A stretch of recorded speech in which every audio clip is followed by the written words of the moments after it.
Welcome, I'm your host, Malcolm Gallagher. From our BizVision studios in the UK, you're watching the BVTV Conscious Matters channel. Here at BizVision, we've extensively committed ourselves to what may be called the conscious agenda with our conscious TV, our academy, our leadership, our club, and so on. We've done that because we firmly believe we're now in an exciting altered world, a world where planet, people, and profits can exist together and flourish. Now, a key focus of our conscious activity is what may be called the gender agenda. In our view, quite simply, businesses of all sizes and types are missing out from the benefits that diversity and equality can bring. And investors are missing out on the return they can get from supporting women entrepreneurs. But to change it all, especially behaviour, how? How to get it into the brains of traditional leaders that conscious change brings wonderful opportunity. Well, to help us, I'm delighted to be introducing you to the lead author of a book that I'm not just reading, but digesting. The book is All the Brains in the Business, the Engendered Brain in the 21st Century Organization. So let's say hello to Kate Lanz. Hello, Kate. Hi, Malcolm. Nice to meet you. Thank you very much for the opportunity to chat and meet all your audience. Well, it's beautiful to chat to you as well. And anyways, I can't go anywhere because it's full of snow in Northumberland. Kate, I'm delighted that you are kindly guesting on the BVTV Conscious Matters show. And may I say how much I'm enjoying your book you've co-authored with Paul Brown. Normally I skim read, but this one I'm seriously digesting and reading slowly. So we'll probably have to do another interview, you and I, in July when I've got to the last page. You bet. You bet. Happy to, Malcolm. And I'm glad it's attracting your attention like that. That's the idea. I am being naughty though. I'm putting pencil notes in the margins, which some people tell me is naughty, but never mind. Well, I do that as well because it those important bits, it just helps you get back to them quickly. It does, yes. Now, in this BVTV talk show, viewers and listeners, I'll be talking to Kate in three parts. First part, I'll ask Kate to tell us about her thinking of the situation at the moment and what needs to be done. Is now the right time for the right change? Part two, we'll move to talking more about her solutions and to find out what her gender smart spectrum is all about. And in part three, we'll talk about how, through the eyes of a mythical CEO, you can make the change Kate suggests and how your business will benefit from it. But Kate, before we get into our three-part talk, can you please briefly introduce yourself to my viewers and listeners? Who is Kate of Mindbridge? What's NeuroSmart? What drives you? And what makes you jump out of bed in the morning? Good. Yes, thank you. And hello, everybody. Lovely to meet you all. What gets me up in the morning is, as the title of the book, is how to help businesses really get the best of all the brains in the business, regardless of their gender, regardless of their background. So brain diversity at its maximum.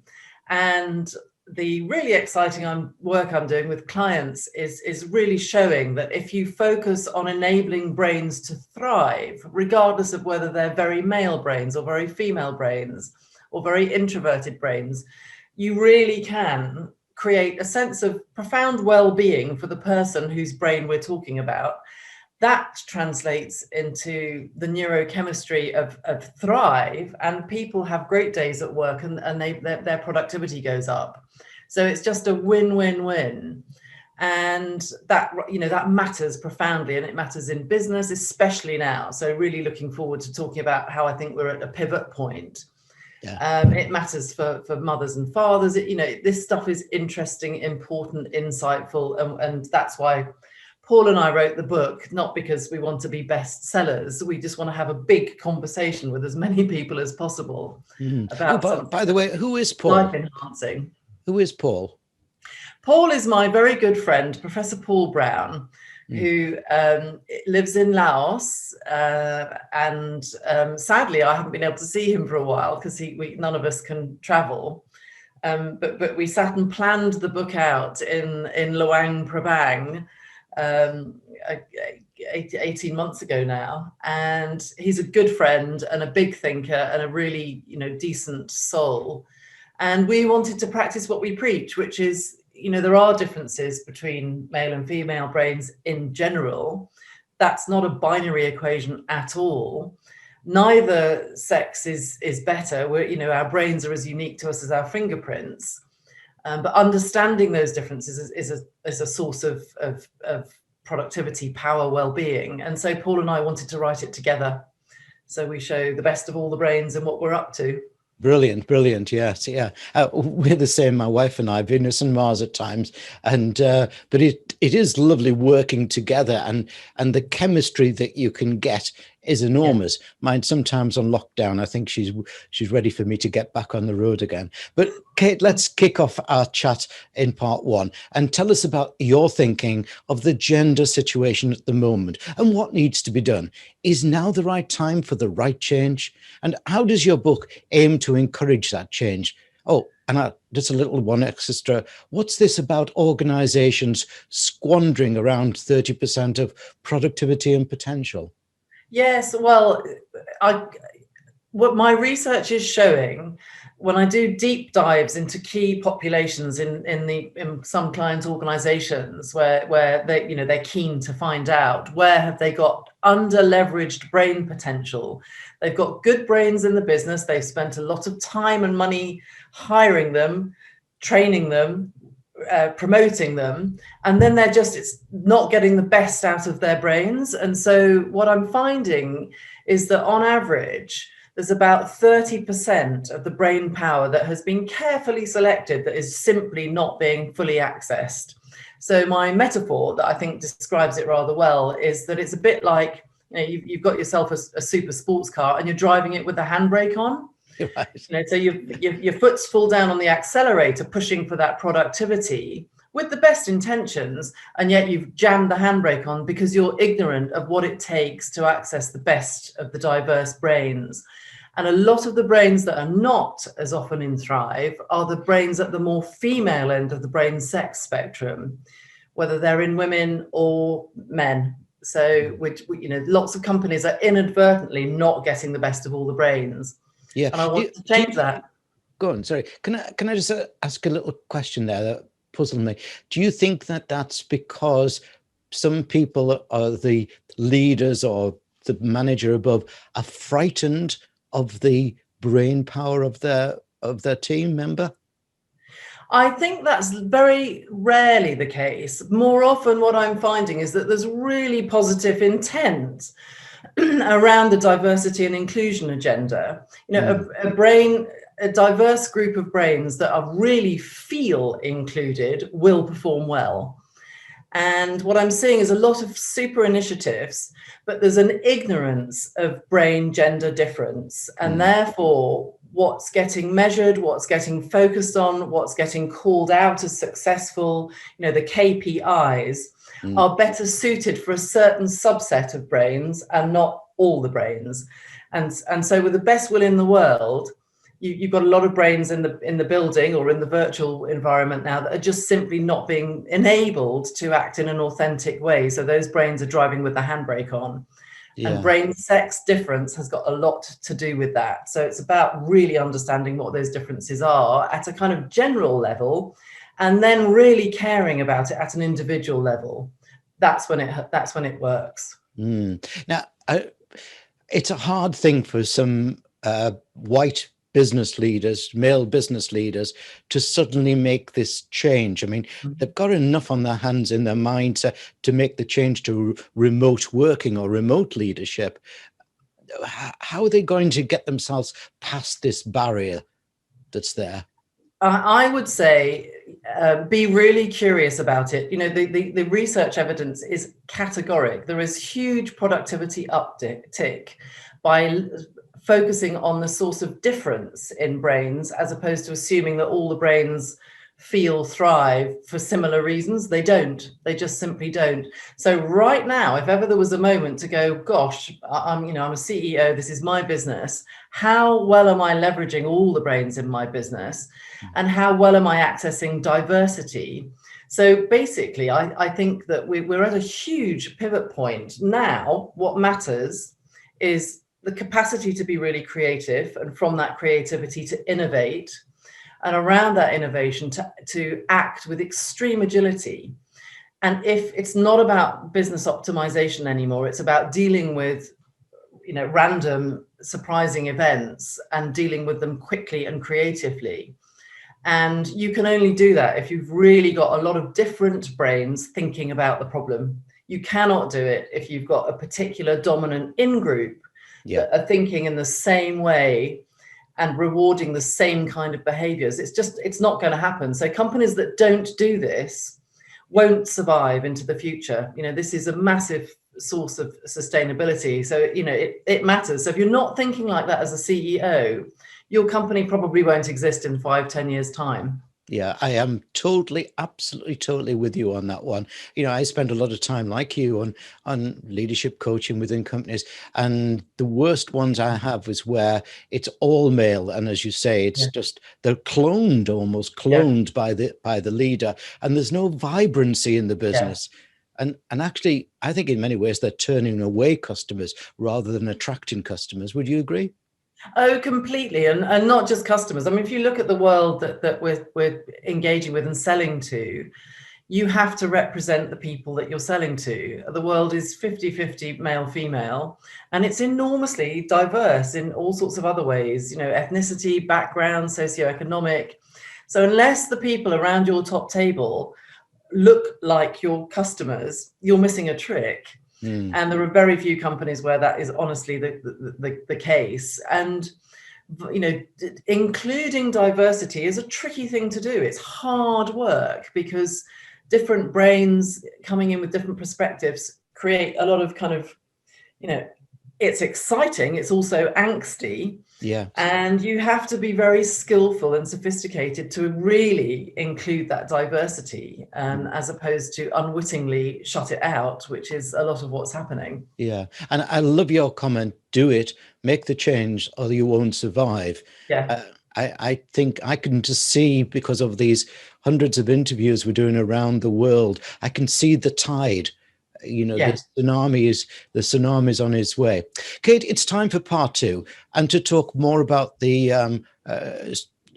book and its solutions. But before with that, I'd like to remind viewers and listeners of your personal website URL, which, as you can see on the screen behind me, is mindbridge.co.uk. Mindbridge.co.uk. I'll just spell that one out for our listeners. Mind as in M-I-N-D, and then bridge, mindbridge.co.uk. Now, your book, I'm showing it to the yes. Oh, you can all see it on the screen behind me. It's published by Palgrave Macmillan. And as I'm saying, I'm really enjoying it, but taking it ever so slowly, which is not the way I normally do it. I normally skim read and move on, but this one I'm absorbing. So I'm getting it into my brain, Kate. I'm getting it into my brain. Time for part 2. I want to talk more about the solutions that's in that book and ask you to start by telling us what the gender smart spectrum is. Yes, absolutely. So brains, all of our brains are different. Our brains are as unique to us as our fingerprints. There are generic differences between the male and the female brain. Those differences exist on a spectrum, and there are about 100 differences between the male and female brain. I think from a leadership perspective, about 30 of those are really worthy of understanding at a sort of on average level. And then underneath that, it's all about understanding the individual brain. So those 3 things. So what Gender Smart looks at is helping people understand those generic differences and then to get a score for their own brain sex. So 1 on the brain sex spectrum is a very male brain, 20 is a very female brain. Now I have 2 absolutely wonderful grown-up sons. One of them has a very male brain, he's a 2 out of 20.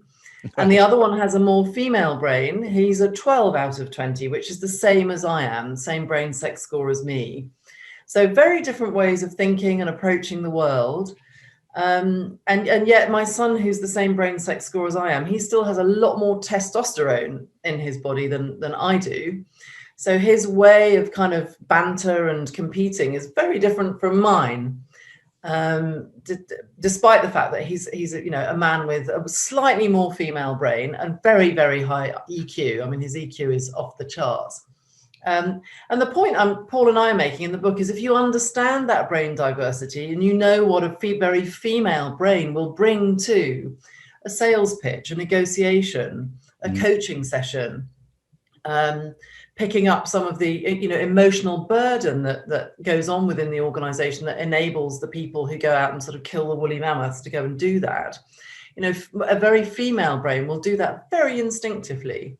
A very male brain might be super duper at solving a coding problem very, very quickly, in a particular circumstance. So different brains do different things. And when you understand that, you can partner really powerfully with that brain difference in the organization. And that's when you're really on the money. That's when all the brains feel welcome. They're driving with the handbrake off, and you get well-being, you get the neurochemistry of thrive, which creates learning, creativity, innovation. That's what we're trying to educate people about, because if you know this stuff, you can see it, then you can access it. That's brilliantly, and it's simple as well. I'm working my way through it, and I'm stuck a bit on the testosterone conundrum that's in the book, by the way. It's an age thing. It's an age thing. Thanks, Kate. And now for part 3. Let's imagine one of the many male CEOs or MDs who watch our network says, okay, I get the bit, the 30% bit, and that's what I need, the profit reason and the opportunities there and the need to invest and make changes, and I like it. But how do I sell it into my male-dominated traditional board who are resistant to what they see as risky change? I think you go in and if you as the CEO are completely committed to getting the best out of all the brains. I mean, to my mind, the business case is so clear that what you're going to be creating is a bigger, better, more sustainable pie.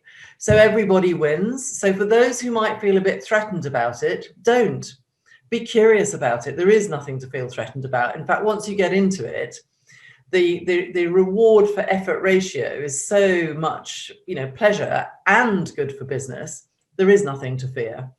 It's not instead of, it's an and. And so, take the anxiety, relax, get really curious and find out about these differences, and then figure out in your immediate team, in your board, and the 1-2 levels down, how can you really focus on creating thrive moment by moment by moment for all those brains. And one of the things that I've been testing as part of my research is some really simple but very practical tools. How do you run brain-friendly meetings? How do you have brain-friendly coaching conversations that will encompass all the brains, regardless of very male or very female? How do you give brain-friendly feedback that takes into account brain sex difference? So that all of those micro moments that go on through the working day, you can create thrive on purpose by design. Because the brain is emotional before it's rational, we have a far bigger capacity to manage the emotions that we create if we do it consciously. And the leaders who are doing that are feeling the difference, seeing the difference, hearing the difference. And so there is nothing to fear. So I just encourage curiosity. So education and awareness, some simple practices, and some ways of focusing on that. And that doesn't mean that you need a big sort of, process tick box exercise. You might want to include some of this in your KPIs. Why not? Mm-hmm. Just so those 3 things, awareness, education, some simple tools for bringing this alive, and some simple means of measuring it.